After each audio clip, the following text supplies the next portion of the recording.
ஹாய்ண்ணா. ரீசெண்டாக ஒரு வீடியோ போட்டிருந்தாங்க எம்ஜிண்ணா. ஓகே, அதில் ஒரு நான் ரிப்ளை பண்ணுறது. அவங்களோட பாயிண்ட் ஆஃப் வியூனா சொசைட்டி ஏன் இப்படி இருக்கேன் எப்படி கேட்குறாங்க. நீங்கள் அங்கேருந்து தான் வந்தீங்க. ஓகே, நீங்களும் எடுத்தோடனே மேலே போகல. உங்களுக்கும் தெரியும் ஸ்கூலில் இந்த மாதிரி ரூல்ஸ் உண்டு, காலேஜ் இந்த மாதிரி ரூல்ஸ் உண்டு, எல்லாமே உங்களுக்கு தெரியும் நினைக்கிறேன். ஐ திங்க் நீங்கள் மேபி கவர்மெண்ட் ஸ்கூலில் படிச்சிங்க, கண்டிப்பாக இந்த ரூல்ஸ் தெரியும் உங்களுக்கு. நான் கவர்மெண்ட்டில் தான் படித்தேன். எனக்கு ஸ்கூல் படிக்கும்போது எந்த ரூல்ஸ் இருந்துச்சோ அதுதான் காலேஜ் படிக்கும்போது எனக்கு இருந்துச்சு. நான் படித்தது வந்து ஆவரேஜான லெவலோட காலேஜ் தான். ஓகே, நீங்கள் இந்த மாதிரி படிச்சிங்கன்னு எனக்கு சொல்ல தெரில.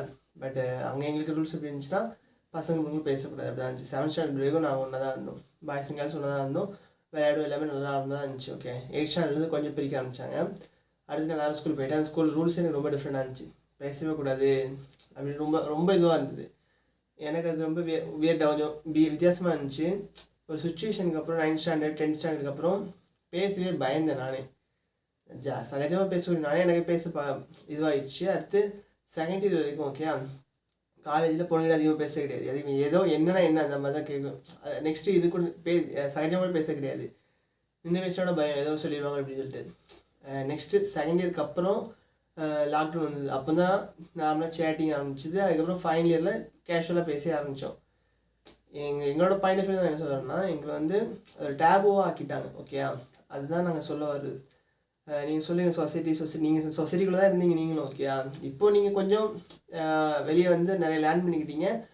ஸோ நீங்கள் நிறைய லேர்ன் பண்ணி கொஞ்சம் நிறைய லேர்ன் பண்ணிக்கிட்டீங்க. அதனால் நீங்கள் இப்போ சொல்கிறீங்க உங்களுக்கு அது ஓகே.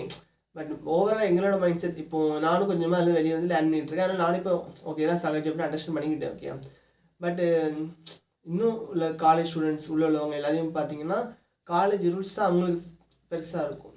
நீங்கள் சம்மந்தமே இல்லாமல் சொல்லும்போது எல்லாத்தையும் கன்ஃபியூஸ் ஆகும். இல்லை நான் ஒன்றும் இதெல்லாம் தப்பு கரெக்ட் அந்த கேட்டகரியில் நான் போகலை. ஓகே, நீங்கள் சொல்கிறபடி பார்த்தா கரெக்டு மாதிரி இருக்கும். ஓகே, பட்டு அந்த என்விரான்மெண்ட் வந்து என்ன சொல்லுங்கிறத அந்த டைம் கேட்பாங்க எல்லாருமே.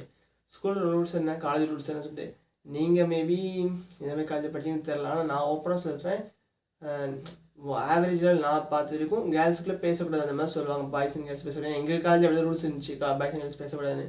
பேசினா ஃபைன் அடிப்பானுங்க. அதெல்லாம் 1008 பிரச்சனை இருக்கும் இன்ஜினியரிங் காலேஜில். நீங்கள் எந்த மாதிரி காலேஜ் படிச்சிங்கன்னு உங்களுக்கு தான் தெரியும். பட் காமனாக ஈஸியாக அண்டர்ஸ்டாண்ட் பண்ணிக்கிட்டு இதுதான் மெயினாக. சொசைட்டி ஒரே நாளில் மற்ற விமானம் தெரியாது. நீங்களே எத்தனை வருஷம் கழிச்சு இந்த இஷ்யூ வரும்போது இப்போ தான் வீடியோ போடுறீங்க. ஓகேயா, அதுவும் நிறைய பேர் கமெண்ட்ஸில் கேட்கப்பே தான் போடுறீங்களா. நீங்களும் போட்டிருக்க மாட்டீங்க. நீங்களும் 10 வருஷமா அது போகிற மாதிரி இருக்கும். என்ன சொல்கிறேன்னா, நீங்களும் இங்கே எங்கேயுமே வந்திருந்தீங்கன்னா அது வேல்யூ உங்களுக்கு தெரிஞ்சிருக்கும். தெரியாமல் இருந்திருக்காது. ஒரு பொண்ணுகிட்ட போய் பேசுறதே டேபு மாதிரி ஆக்கிட்டானுங்க. கேஷுவலாக பேச போகிறது சொன்னீங்களா, கையை பிடிச்சி தனியாக நடந்து போகிறது, அது எல்லாமே கேஷுவல் தான். ஆனால் அதில் தீண்டத்தக்காத அந்த மாதிரி வித்தியாசமாக ஆக்கிட்டாங்க.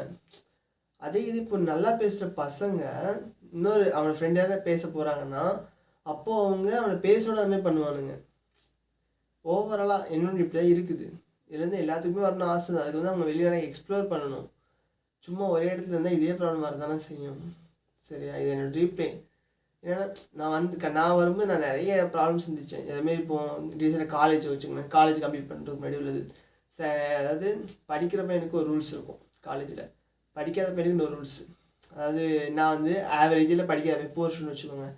நான் பேசுனா என்னமோ பெரிய குத்தம் பண்ண மாதிரி பார்ப்பானுங்க எல்லோரும். ஓப்பனாக எங்கள் ஸ்டாஃப்ஸ் இல்லை, இப்போ என் பேரண்ட்ஸும் பிரச்சனை இல்லை பார்ப்பாங்க. அதே இது நெக்ஸ்ட்டு ஒரு நல்லா படிக்கிற பையன் இருக்கான். ஓகே, என் ஃப்ரெண்டே வச்சுக்கோங்க. அவன் பேசுகிறது, அவன் விளையாடலாம், அவன் ஜாலியாக இருக்கலாம், என்னன்னாலும் பண்ணலாம். என்னாலும் பண்ணலாம் மீன்ஸ் ஜாலியாக பேசலாம், விளையாடலாம், என்னாலும் பண்ணலாம், எதுவுமே சொல்ல மாட்டானுங்க. ஓகே, ஆனால் நான் போய் பேச ஆரம்பித்தா மட்டும் போதும், ஸ்டாஃப்க்கு ஒரு மாதிரி உருன்னு ஆயிரும். என்னமோ அந்த டிஃப்ரென்ஸ் அண்டர்ஸ்டாண்ட் ஆகுதா? இந்த மாதிரி ப்ராப்ளம்ஸ் வந்து இங்கே நிறைய பேர் இருக்குது. பட் நான் ஃபேஸ் பண்ணது இது. ஓகே, படிக்கிற பெண்ணுக்கு ஒரு நியாயம், படிக்காதவனுக்கு ஒரு நியாயம், இந்த மாதிரி பண்ணுவாங்க. இது சொசைட்டி இப்படி தானா? நெக்ஸ்ட்டு வெளியே வரும்போது தான் ரியாலிட்டி அண்டர்ஸ்டாண்ட் ஆகும். நான் வேலைக்கு போகும்போது தான் தெரிஞ்சிருச்சு, இப்படிலாம் இருக்குமோ அப்படின்னு. நிறைய விஷயங்களை கற்றுக்கிட்டேன். கொஞ்சம் வெளியே வரணும் எல்லாருமே. சும்மா ஒரு சின்ன வட்டத்துக்குள்ளேயே இருந்தாங்கன்னா அது கஷ்டமாக தான் இருக்கும். இது நீங்கள் சொல்லணும்னு நினச்சேண்ணா. Thanks for the video.